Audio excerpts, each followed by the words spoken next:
Hello guys, in this video I will try to fix the problem of Telegram not sending code while trying to log in.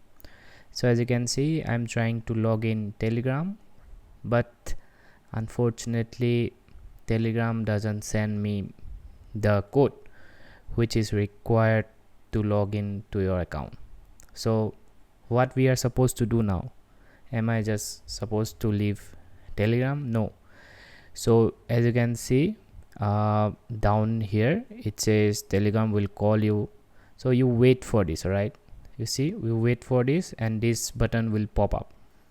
So after that you just tap the button and Telegram will call you with the code. All right, and then Telegram will tell the code on your phone, and then you have to type the code here. So this is a way by which you can enter a code if the SMS method is not working. So hope this video helpful, and if it did help, please like and subscribe to my channel.